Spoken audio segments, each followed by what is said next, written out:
Good morning, my name is Carlyle, Gabbidon. This is my sign name, CG. I'm a manager at Deaf Can Coffee. My presentation today is being extraordinary in extraordinary times. What's that look like? For us at Deaf Can Coffee, it means we're continuing to do the work that we've always done.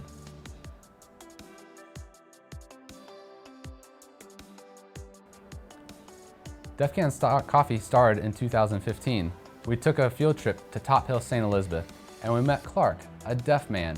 He was elderly and he signed different than us. His sign language is different, but we learned to interact with him and his heart was shared with us, and we learned from him that day. And everything that we are today is because of what Clark taught us on that first field trip.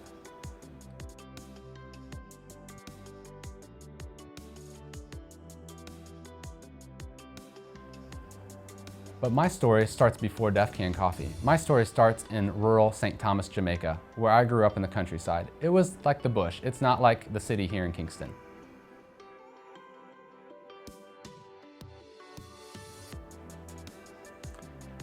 In 2012, when I graduated from high school, I went back home to the countryside and looked for employment. I really wanted to work, but everywhere I went, I faced barriers. I went to a bakery and they said, "Oh no, you're deaf, you'd be too slow, you couldn't work here."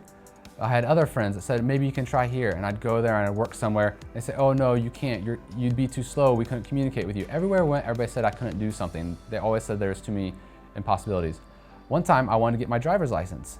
The driver's license required a medical form to make sure your body was fit for testing, for driving. So I went to the medical officer to get the exam, and they said, "No, we can't test you because you're deaf." My deafness has nothing to do with my physical ability to drive a vehicle, and deafness has nothing to do with the medical form. So I faced that discrimination everywhere I went. But then I came back and got some work doing tile work, and I learned how to do tile work, and I continued to learn from there.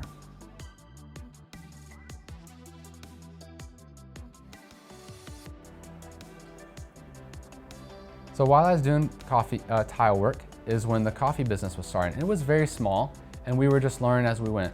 But I knew that more deaf people needed to get involved in this because I was mentoring the young students at school.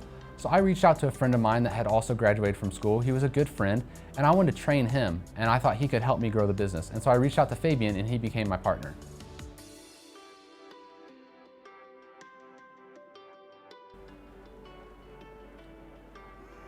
Our story started with Clark, and it started with Clark teaching us how he did everything in his coffee business.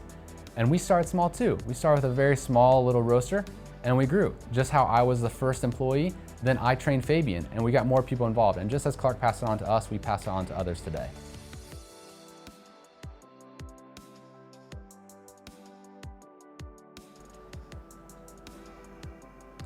Life is not easy, and our story has not been a lot of easy work. It's been a lot of hard work. It's been a struggle. We face barriers still every day, but we can't give up. We have to continue to keep positive and fight through every barrier that we face, and then we'll see success.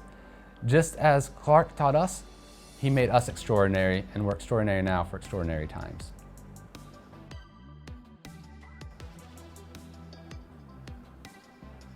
One part of our journey in Deaf Can Coffee was that day that we went to Abilities Foundation School to serve coffee. When we went there, members from the Digicel Foundation board, Jean Lowry Chin and Patrice Smith Sterling, saw us there, and they were very impressed. And after seeing us at Abilities Foundation, they came here to our school at Cassia Park, and they saw this building where we had a dream to establish a training center. And they gave us a large grant to be able to build this very training center that you're seeing me in today. This is our E3 Cafe. And as we continue to grow, we've always been working with Digicel Foundation. They've been a true friend. They invite us to come to their office building and serve coffee at different events. We love the Digicel staff. They love our drinks, and we love serving them. And they've really become a good friend. They've helped us become successful because we've had that story together. Just like Clark taught us to never give up and keep trying, Digicel Foundation has believed in us and helped fill us up, and now we're passing that on to others. Thank you, Digicel Trinidad. It's been my honor to present to you today. Remember, we need extraordinary people for extraordinary times.